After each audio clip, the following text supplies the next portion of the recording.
Hey, it's a new dawn again here for Alfred. Hi everyone, Alfred again here.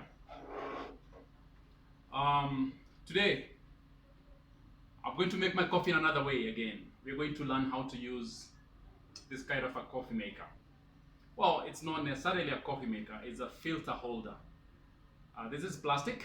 We call it, this is a Harrier pour over filter holder cup.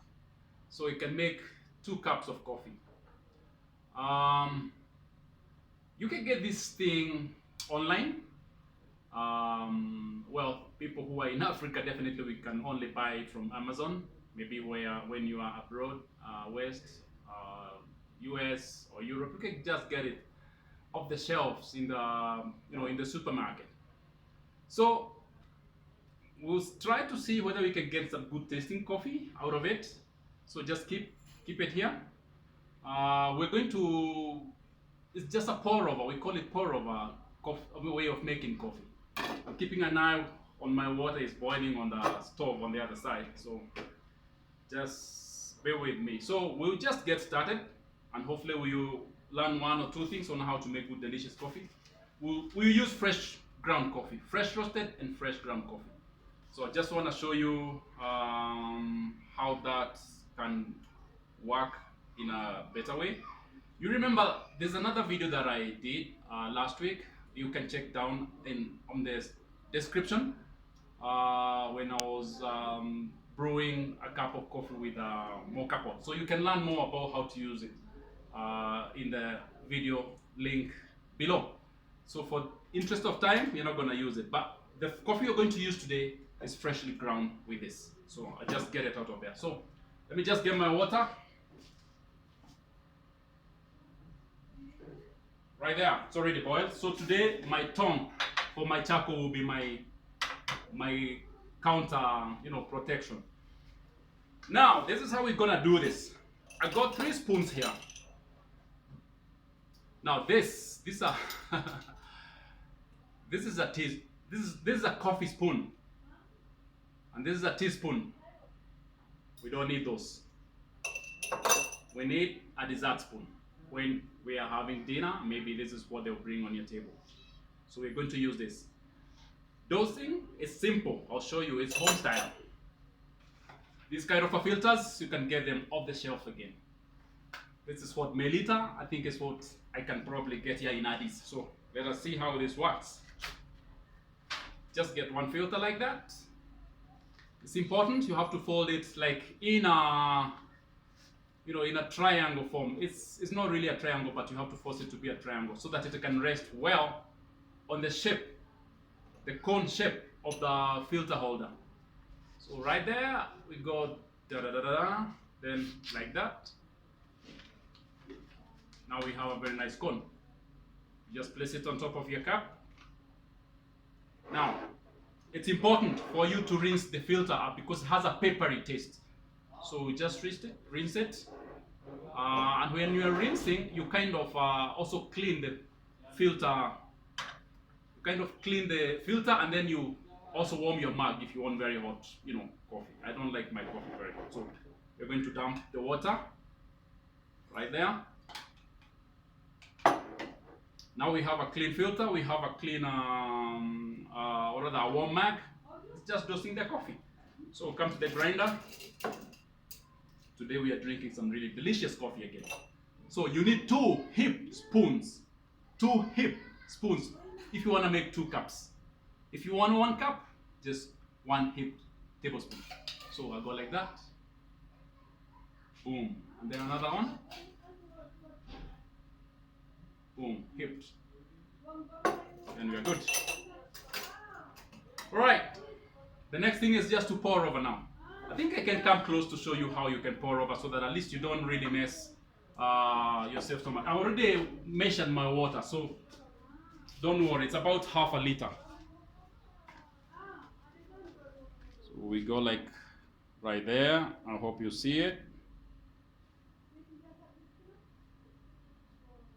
So we pour the first pour like that. Then you give it some time. We call this bloom time. blooming. Blooming is basically you just want all the ground to get saturated with hot water, and then from there, about 30 seconds or so, and then you continue now pouring. And the good thing with grinding your coffee fresh is, there's so much goodness that comes with that. One, your house smells so good. Coffee is like a fragrance. There's someone who told me if she was a lady, she would wear coffee as a fragrance. As a a deodorant. So about 30 seconds, we'll continue pouring. The pouring should be going circular motion round from the center of the coffee bed going out, so that you don't want to create some channeling. And channeling means if you pour just all at once, water just follows gradient. It will have a weak place and it will break. When it breaks through, it will just go through the filter, and you will not get your coffee brewed anyway. So you just get a very weak cup of coffee. So it's important for you to pour from the center, going outside in a circular motion like that, so that at least all the grounds can be extracted evenly. Sometimes I usually go 3 times. I'll go 4 times this time. So the first bloom, pour, then the second short circular motion, then the longer one, then I'll finish with the last one with all the water. So the coffee is getting brewed, and it gets collected in your mug very simply. So smell the aromas of this coffee are really, it's really, really good. Today we are drinking some Yirgacheffe coffee again, but this time, this is the coffee that I told you that I processed myself.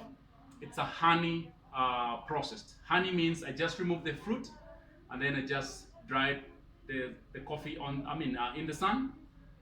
That's all. Then I hulled it manually, roasted it, and here we are. It smells really good. It smells berry-like.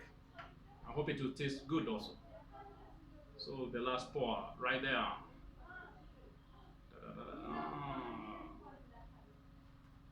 Nice. This kind of a kettle, you can get it also in the supermarket. It's almost camp friendly as also. The good thing, you can just put it on top of your hot plate or your gas, and it gets the water boiled. What I do, I measure my water first. So this is like a pint, or rather half a liter. Maybe if you use you buy a can of yogurt, you get to remain with a plastic cup empty. So recycle it as well.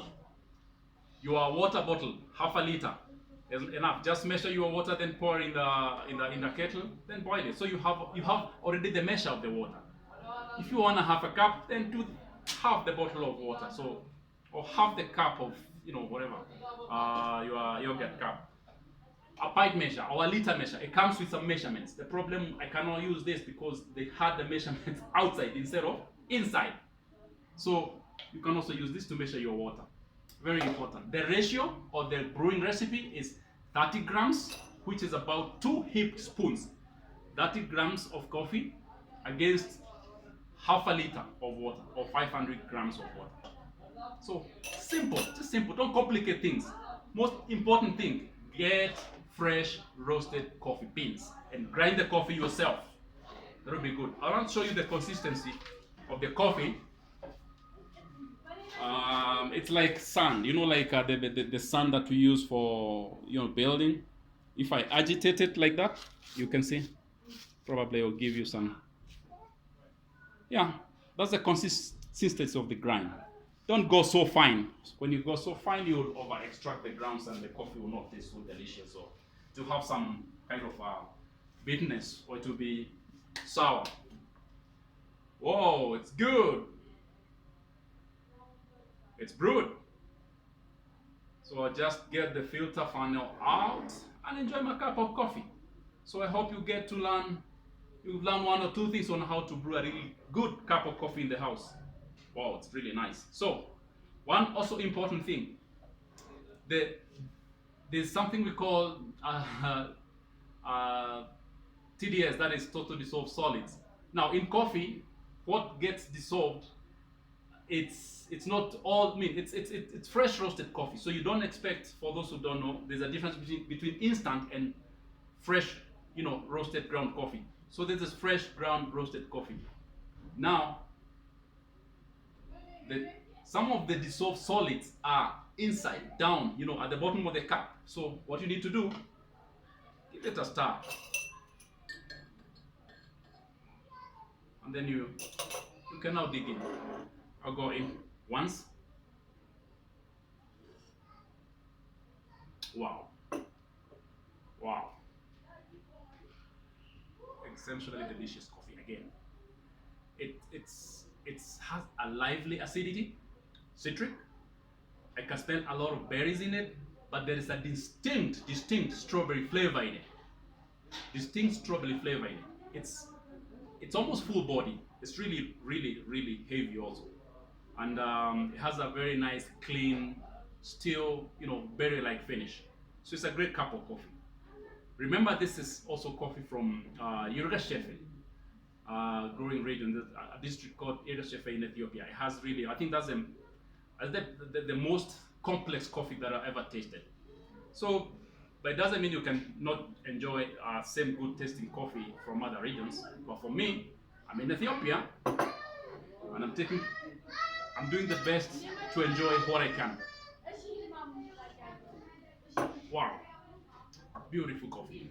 So again, we'll continue learning hacks of how to make a good cup of coffee in the house with different kinds of equipments that we have always handy in the house. I don't know how to be the other item next time, but you'll get to know. So drink coffee and stay safe. See you in the next one.